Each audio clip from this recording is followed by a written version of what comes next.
Hey guys, welcome to the channel Tech Avengers. We'll be discussing here majorly the pain points or the challenges that we face across different technologies, different languages, and other platforms that we are using in our day-to-day life. Today, I'm going to talk about Ruby and as well as the Rails installation on a MacBook. Basically, I have gone through a couple of articles, videos, and uh, tutorials, but what I figured out is all are very old. Either they are not updated or they are missing a couple of informations, which has given me a lot of pain while doing the complete installation of Ruby on Rails in my system. So that's where I come up with this video, thinking that it may help a couple of people who wanted to uh, install and work on Ruby on Rails. So basically here we are going to talk about the installation of Ruby, which will be basically 2.7.6 or onwards, primarily Ruby 3 plus and Rails, the latest Rails version which is released as of today, 7 plus. So let's get started. So I'm not going to install every steps in my system because it's already done. I am just giving you a brief of what I have done to make this working, and then I'll give you a quick example of how it works. So basically, first, if you're working on a Mac, I think this video is well suited for you. You need to have the brew in your system. So you just do the brew install. In order to do that, you run this command, and hopefully the brew will be getting installed in your machine. Once you have brew installed in your machine, I think the life becomes very easy. So with the help of brew you can install Ruby. With the help of brew you can install rbenv. Rbenv is nothing but it's a package manager. It helps us to manage multiple versions of Ruby within our system. So what I'm going to do here, a couple of my projects are running in Ruby 2.6.7 or Ruby 2.7.6 or Ruby 3.1.2. So I need to frequently change my Ruby versions within my system. So in order to do that, I need a package manager which takes care of all these activities. So for this, I have installed rbenv. There are other also rvms and others which you can use. I prefer rbenv. So I have installed rbenv. You just do that brew install rbenv, and then you can do brew install -l, which is nothing but list all the Ruby versions in your system. It will help you to list down, and then you can do rbenv install 2.7.6. so this will help you to install 2.7.6 Ruby version in your system. And then the most important thing is this line number 8, where you need to add this Ruby initialization versions, Ruby initializations to your zshrc, or you can say that the main file of your system, to let the system know that which version of Ruby you are running in. So and then I'll just show you. Let me open up a new window and show you. See, so if I have rbenv, which is my package manager, and it will tell me if I just go and ask versions.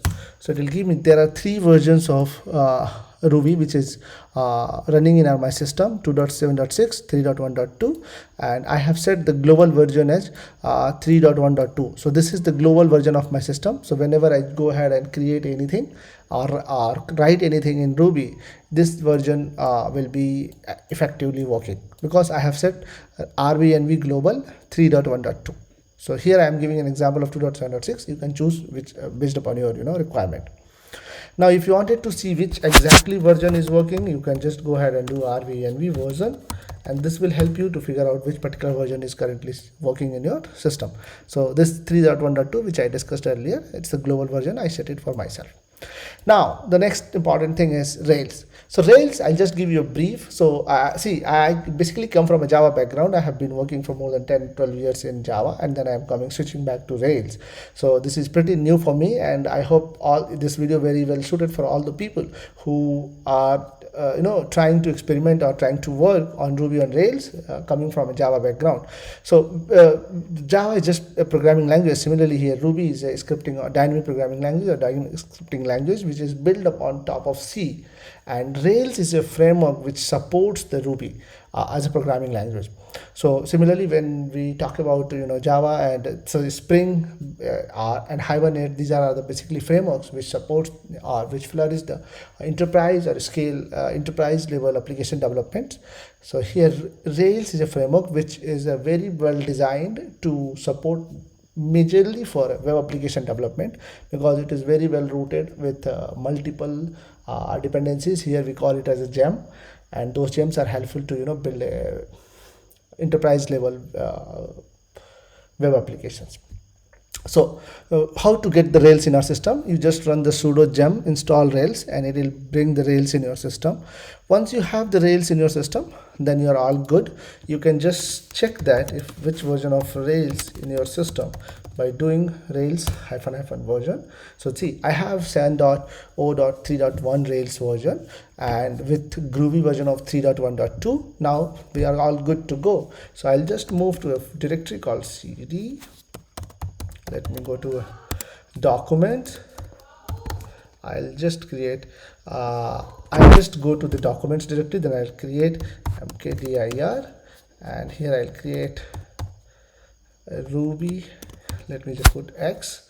I'm just giving a name, you can give it your choice. Now I'll go to ruby x, and inside that now we are all good. We have installed Rails, we have installed rbenv for a package manager which manages the Ruby versions, and also we have Ruby in our system. Now we can go ahead and create a project called Rails new, and I can call it here, let's say Rails first app. Okay, so this will create me a project which with all the directories and with all the basic dependencies, or you can call it here in Rails world gems. Gems is nothing but the dependencies which will be useful for bringing up an application. So now you're all set. You just need to go to application directory Rails first app, and this is the first basic command. You can just do that bin/Rails server, and this will bring up your application.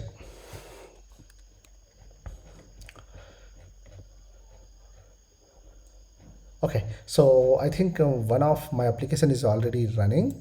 So let me do one thing. I'll go to this application.